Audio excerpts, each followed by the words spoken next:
Hey, welcome back. Today's video is a little different. We're talking all about hygiene talks, girl talk. I'm doing a Q&A and I did a questionnaire on like the YouTube community post. I also did it on TikTok. And I just basically said, ask me any questions that you have about anything. My life, hygiene, girl talk, TMI stuff. And we're gonna get personal today, okay? Welcome back, welcome back, welcome back. So I have a list of questions. Like, I felt like a lot of the questions were the same. So I just had those questions and I'm gonna answer it. But before I do that, I wanted to reintroduce myself because I feel like with my channel, when new people are, discovering and watching my channel, like, who is she? Let me tell you, okay? My name is Sara. I'm 25 years old. I graduated college. I currently live at home, but I'm a full-time content creator. And a lot of the questions I'm actually gonna answer, but that's basically a little reintroduction. My channel's all about self-care, helping other women, just, building this community that just helps others. That's just my goal. And also like hygiene. I love hygiene. If you don't notice, just go on my page. Just see how many hygiene videos I have. I love like, self-care and leveling up and just being the best version of myself. And I want to share that with my experience, like everything that I have. So I'm still learning. I'm only 25 now. I can't believe it. But I just have so much to share and put out there, and I want to grow with you. And that's like, there's a community building. Like, the community's already starting to build on YouTube, which I love. And so today, I just wanted a video for you to get to know me, like on a personal level, or like things that I usually don't talk about. Okay. I did not mention, but I am a child of God, okay? That's part of my identity and introduction. I should have been, okay? But anyway, now let's get started. So the first question is, are you in college? What do you do as a job? What would you do if YouTube is not an option anymore? So am I still in college? I actually graduated college December 2022. By the way, if I have a lisp, I have my Invisalign on. I usually take it off, but I have not been wearing it as much. And if I don't want the process to go longer, I need to wear it. So I had to mention that. Back to the college. I do have a degree. I don't have a major. I have a degree in exercise science. And I was in college for like 4 years and a half. I did not change my major. Throughout my whole college time, I did not switch majors because that's what I wanted to do. That's one thing I was for sure about going into college. I wanted to study kinesiology or exercise science to become a physical therapist, but some things happened where I lost interest with physical therapy and I just did not want to do that anymore. Next is, what do you do as a job? So I do YouTube, TikTok. Those are my two main platforms. And then also Instagram. Instagram, sometimes just hard to like post. I went through like this phase of like, oh, I don't want to post on there. But I mostly do like pictures and sometimes reels. But those three are the platforms. I'm also working on something else. Yeah, that's basically it. I'm a full-time content creator. And it's mostly brand deals, or like, I don't really do like TikTok and Instagram. I don't do the AdSense or those programs, but it's mostly for YouTube. And if you want me to go into detail about like, if you're serious about content creation and you want like more tips on that side of like the finance, how to get brand deals, everything like that, let me know. Okay, I got you. What would you do if YouTube is not an option anymore? Ooh, I've already mentioned TikTok and Instagram also, because TikTok I feel like that's my main thing. If you don't know, I also have a TikTok, Instagram. I know I don't promote it that much, but I'm mainly on TikTok and YouTube. But I do a lot of like short form content and like daily things, like daily vlogs and everything like that. I mostly post it on that. So if you want to follow me on that, go ahead, okay? So what I would do if YouTube doesn't work is, either TikTok or Instagram. But if like anything doesn't work, I would go back to do like personal training. I'd go get my license and just become a personal trainer. I actually was in the process of that, but then I was like, full faith, I'm gonna do content creation and just fully go there. So I would do that. Also, lately I've been thinking about like Pilates instructor. I can see myself as a Pilates instructor because I recently started going to Pilates, but I've loved Pilates like without the machine since like 8th grade. I remember just doing it with Cassie Ho. If you know, the workout that she used to do like with Pilates. I used to come back from school, have a time before school and dinner. I used to just, or like after dinner, I used to go to my room, turn on the YouTube video and just do like, like Pilates movements. And I could see myself as a Pilates instructor, but mainly like personal training because that's what I have my degree on. I have an interest of like training others. I actually did internships where I trained high school football team actually. That's the craziest part. And the crazier part, actually not even crazy, they didn't give me respect. So I became the cameraman. And you know what? Like now that I think about it, God was trying to direct me to like, you know, my passion. Like, you know, where I am now, I'm literally have a camera, everything like that. Like, it just makes sense. Okay, the next question is, do you have any recommendations for strawberry legs or smooth legs? So I did struggle with strawberry legs and like chicken skin and bumps, and it was mainly because I used to use razors that don't go with my skin. Like I used to get razors from Dollar Tree, like the ones that's like 3 blade, and my skin is sensitive and it used to just break out. I don't know if you call that breaking out, but like the back of my thighs, the front, like I used to have bumps after shaving, and sometimes I didn't even use the right shave cream and shave oil. I didn't even use conditioner. So I think that's why. Mainly, there was a lot of factors. But if I could name like a couple of my favorite products, the first one, it is pricey, but when I tell you like that's the only thing that I saw a shift with my like legs like appearance in a couple months. I've tried every other product. I've tried Aveeno, I've tried everything else, but the one product that really worked for me is the KP Bump Eraser by First Aid Beauty. First of all, it has rocks, but it's the perfect amount of rocks to exfoliate your skin. And if you do struggle with strawberry legs, basically why it's caused is because oil is trapped in your pores, which makes it darker, which makes it look like, you know, a strawberry.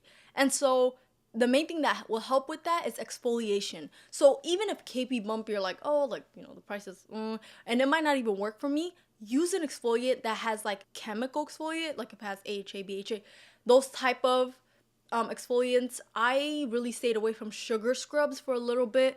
I'm like slowly figuring out what's a good sugar scrub or not, but mainly I use the First Aid Beauty KP Bump. I like the Way exfoliator too, but the main thing that has helped me is exfoliating before I shave, making sure my leg is smooth and prepped before shaving. Next, tips for feminine hygiene. I have a bunch of videos if you want to see like an in-depth detailed video of, you know, feminine hygiene or like how to take care of yourself while you're being on your cycle. I have a lot of shorts and even long form videos, but if I could say one thing with feminine hygiene, less is more. The only thing I do is just in the bathroom, I have a microfiber towel or like a baby washcloth. I know some people say like microfiber is not that great for you, but I mean, I've been using it. It's been working for me. And I use the CeraVe Daily Facial Cleanser. A gynecologist recommended that, and I've been using it for like a year and a half. Works perfectly for me. That's all I do inside the shower. I wash for like, you know, the ABC song. Just sing that. That should be the right amount. But other than that, I don't put anything else. No perfume. Nothing else should go up there at all. And when I say like your down there area, I'm not talking about like the inside. I'm talking about the outside folds, labias, all of that. That's what I mean, okay? Other than that, I use a bidet, not a bidet. What is it called? I use a Perry bottle, like after I use the bathroom, all of that. But I don't put anything extra. No wet wipes. I don't do like perfume wipes. I remember like some brands used to have that. I do not agree. Our pH balance will be thrown, especially mine, will be thrown off. So I just keep it simple. So that's my number one tip, is to keep it simple. Less is more, especially for down there. The second thing I'll say is like probiotics. I don't recommend like a specific one because everybody's different. And maybe something that works for me might not work for you. So figure out what probiotics works for you or ask your doctor. I wouldn't like suggest anything like, oh, take this vitamin, take this pill. But I do take probiotics and I've seen a difference. Like this past year, I recently added it like last year, and like I have not had problems as much. Like it just feels like everything's balanced down there. And also, I started drinking kombucha, which has apple cider vinegar, which balances our pH. There's so many things. Like, find different ways of probiotics, whether it's like yogurt, kombucha, also like Olipops and stuff. Like, they have like pre and probiotic drinks, like, you know, those sodas. I love Poppy, Olipop, but mainly is like the gingerade kombucha. We always have that in the house. Always drinking it. And also like diet. That's the biggest thing. If I could say like with odor or anything, if you're having that issue, you know, start with the diet. Whatever's the inside is really what comes on the outside. So that's my 2 tips that I just feel like key tips for like feminine hygiene care. Next is tips for content creation. How did you start social media? How do you manage social media and personal life? So, how did I start social media? I started 2019. I started with YouTube. I've always wanted to do YouTube. Like when I was younger, I used to watch YouTube videos for hours. I had a list of YouTubers that I knew the exact day and time they would post. And I would sit, watch most of the videos, or people I was subscribed to was like Lisette, like Jasmine, there was Sunkissed Alba. There's similarity with all of them was like hair, taking care of yourself, skincare, body, all of that. And so that's what I loved watching. So I'm like, why not make videos? Because I have learned so much from them, things that work for me, things that don't, and just apply things and help others. So 2019, I had the courage and I was like, I didn't even have the camera. I begged my mom. I was like, please let me, I only have money for half of the camera. If you can help me with the other half, I'll pay you back monthly. That's exactly what I did. And my first camera was actually the Canon M50. I love that camera. And it was such a good first camera for me. I know like a lot of people's worry about content creation is like, oh, what will others think of me? Like people from my hometown will be like, oh, she's really trying to do this. Like being seen, other people seeing you fail. I felt like I had to let go of that if I really wanted this to be serious. If I wanted this to really succeed and be successful, I really had to let go of what others think. Especially people like from my school or like college or people who know me. So I kind of pushed that aside because I knew that it was something bigger than that. So if you're really trying to start content creation, I would say you before doing anything, you have to let go of that first. And if you want like detailed, technical, everything about like content creation, if you want to know more about like my journey or tips I have or tips I would have told myself, like 2019 Sada, what I would have told her, let me know because I could do a video on that. How do you manage social media and personal life? So I'm doing better at it now, but last year was my first year doing full-time content creation. So as I mentioned, I graduated December 2022, but I did not start getting paid until like third month of 2023. So it became full-time, but I wasn't getting paid like full-time. For something good to happen, it takes a long time, okay? So don't feel like you have to be rushed to get the perfect life or anything, especially in our 20s. We're figuring things out, okay? I'm figuring things out. So yeah, back to the question. Last year was my full-time content creation and I was really putting out videos like right after. And it got to the point where it was like, what do I post next? Like I'm getting, the ideas are kind of leaving and I'm like, why is this happening?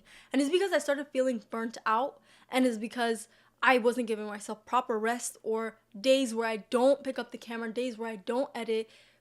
Content creation is a 24/7 job. And if you want, like, there's this thing, especially online or like, with algorithm and everything like that. They want you to keep posting, keep feeding, keep doing that, all that. But we are human. We need to rest. There should be like a certain limit of that. And so I felt like I passed that and I felt so tired and I wasn't getting ideas and everything. And so it kind of like went over like my social life because my camera was with me everywhere. I would vlog everything. I would do everything. And so I wasn't giving myself breaks. I've been taking rest days now and I take that seriously where I don't record. I don't even scroll. Like there was a certain day where I try to do other things than just sitting, scrolling, editing. And I love getting inspired, but being on social media too much just gets to my head. It really does. So I've been just trying to balance that. And now when I go out with friends or friends come over, I try to not touch my phone as much. Unless we're like, cutting cake and I'm recording or there's something like, for Galentine's, there was like a bunch of things and I was like recording that. But if we're sitting, playing games, I'm like present. I really just try to put my phone away. But yeah, now I just had to create boundaries so that the work life doesn't like overflow to like social. Okay, the next question is what's your favorite skincare tips and your favorite lip combo? So I've got a lot of questions about like skincare, how to get smooth skin, everything like that. I feel like the number one thing is obviously like diet and drinking more water, and it really starts from the inside, I'm telling you, and balancing your hormones. And I feel like when I saw a shift with my skin, and I never really struggled with like, acne or heavy like just skin issues on my face, but I did struggle with like bumps, the color of my skin, fungal acne I've struggled with, discoloration and everything like that. I saw the biggest shift on my skin when I had a set solid routine and less. During the 2020 lockdown, that era, I tried so many products. My skin was breaking out. And it's because that time I feel like that was the era of TikTok where a lot of skincare was coming out and like different brands, people trying different things. And I was like, okay, I got curious and started trying a lot of things and my skin kept breaking out. So now I have a set solid routine for my skin that worked for me, which is like I use the La Roche-Posay, the blue face wash, and I also double cleanse with the oil one.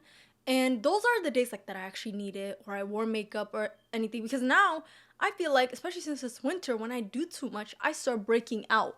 So last month I had this breakout. You could kind of see it. It went away, but now it's just dark spots. And there was some right here and right here. There was just a lot of like breaking out happening. So now I just keep it simple for winter with the blue La Roche-Posay face wash, and then I use hyaluronic acid every single day. Then I just use the First Aid Beauty Oat Moisturizer because I had a couple breakouts with hives and I was so confused. But I used an oat-based moisturizer and my skin got back to where it needs to be. Less is more. Also, if you want to see, I have a lot more videos on skincare. If you want to see that, it's in my channel. I have a couple and then I have a bunch of shorts. And my TikToks, I do more of that. If you want to see like very focused skincare, very focused oral care, like hygiene care. That's all on my TikTok. So if you want to see that, I have a bunch of videos on that. Okay, and then my lip combo. My favorite, let me show you my favorite lip combo. So right now, my favorite lip liner is this one size, and the shade is called Reintroduction. Clever name, okay? Patrick Star? No, Patrick Star. I like this color. I feel like this is the closest color that matches my natural lip lining. I have a natural like lining in my lips, and this is literally shade match. Okay, so I use like Fenty lip gloss, like clear lip gloss mostly. Like for my videos, the main lip combo that I do is the one size lip liner with like some type of, I actually just got this, but something like clear lip gloss, Fenty, something like that. This is actually brown, so not this one. The one I'm wearing right now is this one. But I love doing that combo, especially with the lip liner. The best combo for me. I feel like it makes me look like I don't know, my lips look put together. I don't know how else to describe it, but I just love that combo. Okay, next question is, what was it like growing up habesha? The challenges. So if you don't know, I'm born in Ethiopia. I came to the US when I was like 8 years old, and I came with my whole family, 3 of my sisters and my parents. We came here and I'm so glad we had each other, but it was a hard transition.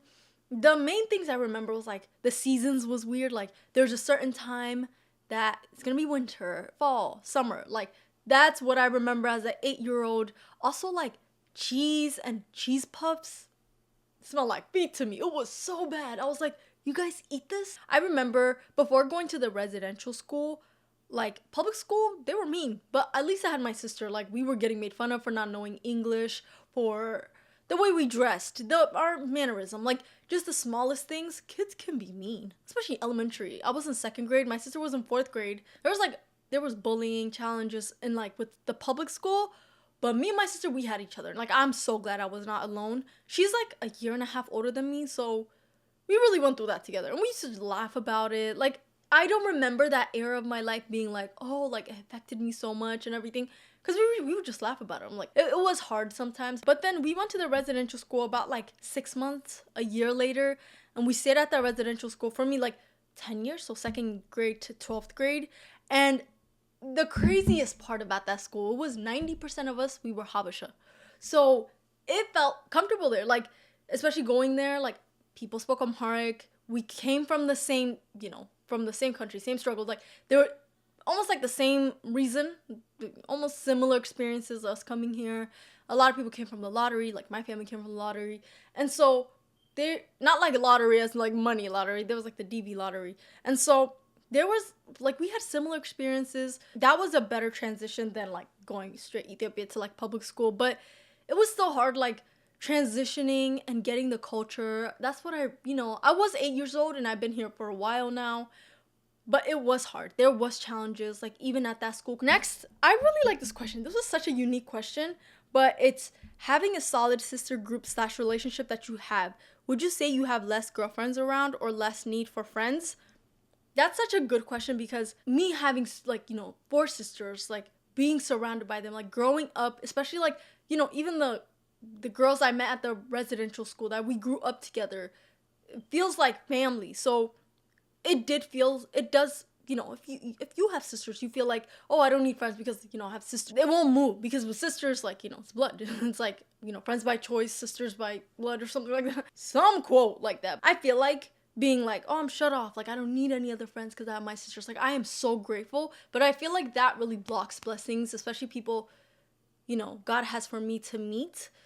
So, I'm open to having friends, but I'm so grateful that, like, especially the connection I have with my sisters, we are very close. Very, very close. But I'm so open to, like, meeting new people, especially, like, Christ-centered relationships, people I could pray with, have devotions. Like, that's what I'm really craving for now. Because, as I'm getting older, there's just realization of, like, the things of this world. I'm impressing people or, environments that won't benefit me for long. It's like, instant gratification. So it's like something that will feel good or, be fun for a little bit, but won't benefit me in the long run. I just don't want that anymore. Friendships that are God-centered and just a sisterhood like that, like I would love that. And so I'm not like gonna say like I have my sisters, I don't need friends, but that's just what I have thought about this question. In conclusion, I'm open to having friends, okay? You guys are my friends anymore. Next question is tips on getting closer to God during isolation season. I've had a couple of isolation seasons in my life that I could remember, like two of like the main things, but during isolation season, the main thing for me is to get closer to God. Journaling, praying, reading my Bible more, seeing why God even put me in isolation in the first place. And basically, like, isolation season is a time where you feel like everything is like being pushed away from you, or you're losing friends, and like, or like you're losing like, acquaintances, everything, and you just feel like you're isolated.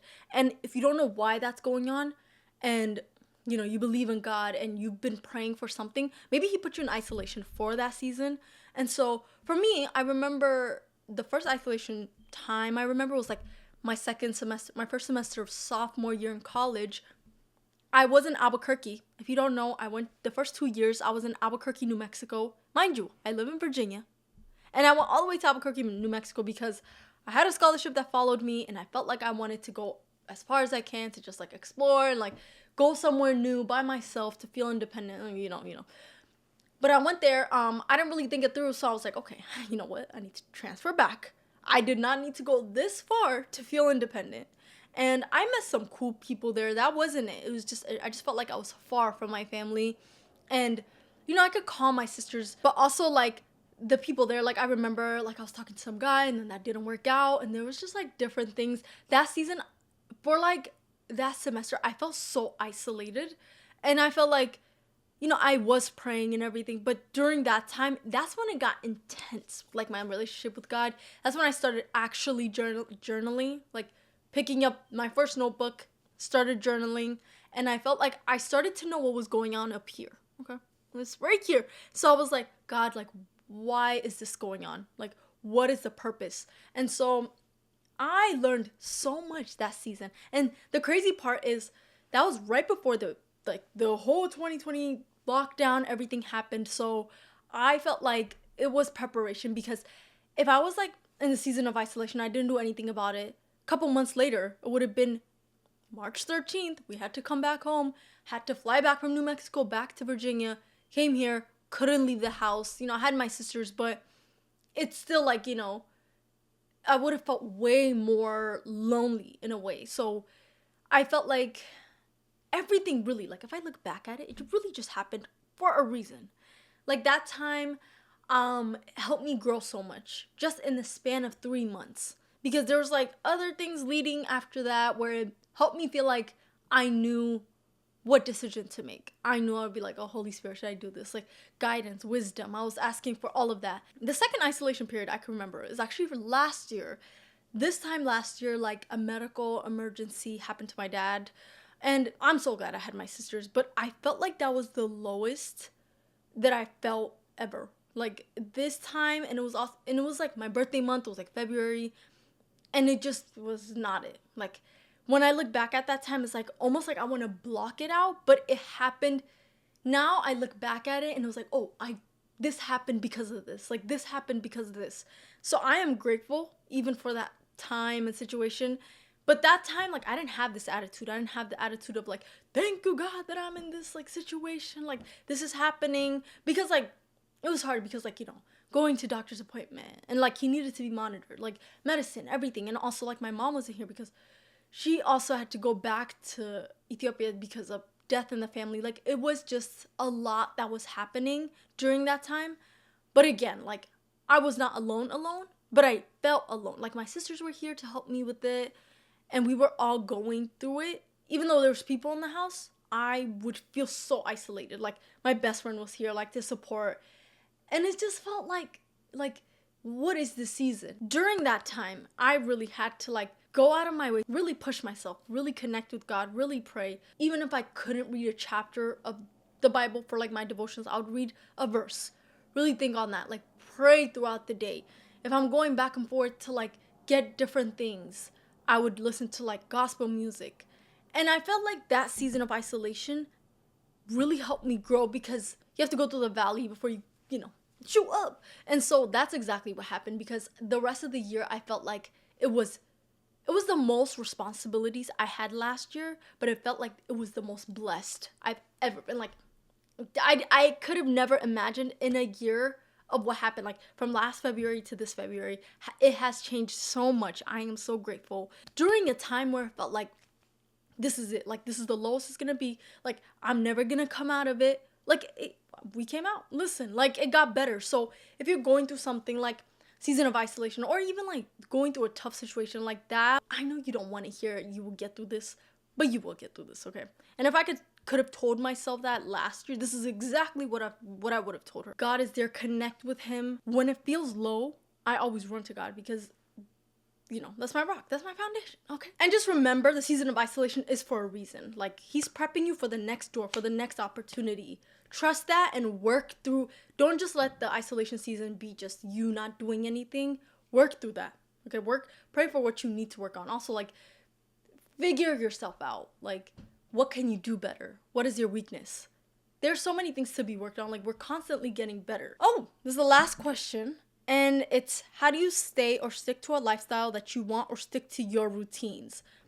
So I feel like there's been a drive, like for me to like stay consistent with my self-care routines, take care of myself, keep posting, doing things that like my passion. I feel like what came up with that is like, I always knew since I was younger, this is what I wanted to do. And so I was like, to get there, what do I have to do? Like figure different things. But every single thing that you want in life, you have to work on it every single day, daily. Like even if it's a little bit, putting some type of effort, figuring new ways. If you want to do content creation, like how can you, like what content do you want to put out? I feel like putting a seed in everything you want to grow will help it. Like I know everybody has different goals, but mine was like content creation. Also like bettering myself to be the best version of myself. How I look, how I act, everything. There's just doing those things every day, like going to the gym every day because that's what helps me get to that better version of myself. Staying organized. So I feel like it's not really motivation for me to like that I do every single day. It's almost discipline because I know what I want, and it's good to have goals. It's good to write down goals and where you want to be and what you want in the next 6 months and everything. Work towards that, but it's just daily effort that you have to put. So if you have any questions that I haven't answered, I'm gonna do another one of these. And if you stayed all the way till the end, you know what I'm about to say. I'm doing a giveaway, and this giveaway was like something I wanted to do again because if you remember, I did a giveaway at the beginning of this year, but it was supposed to be like a package where I customized things that like my favorite products and everything like that. But what happened was the winner was international, so it was hard to send her the package. So this time, fortunately, it's only US based because I want to figure out the whole international situation of like how to send a package through that before doing that. But the package I have right now, it's still like the products I have. I still want to send you the products to one of you. Make sure you're 18 and up. US based only, and comment what video you'd like to see from me. So like be like, oh, I'd like to see more of this, hair videos, game video, whatever you want. And then put your Instagram at right beside that. Okay? But thank you so much for watching. Hope you enjoyed this and got to know me a little bit more. We got some questions answered, okay? I want to do more of this and just be more personal on my channel because I just feel like that's what I like to watch when I watch other people. Thanks so much for watching and come again.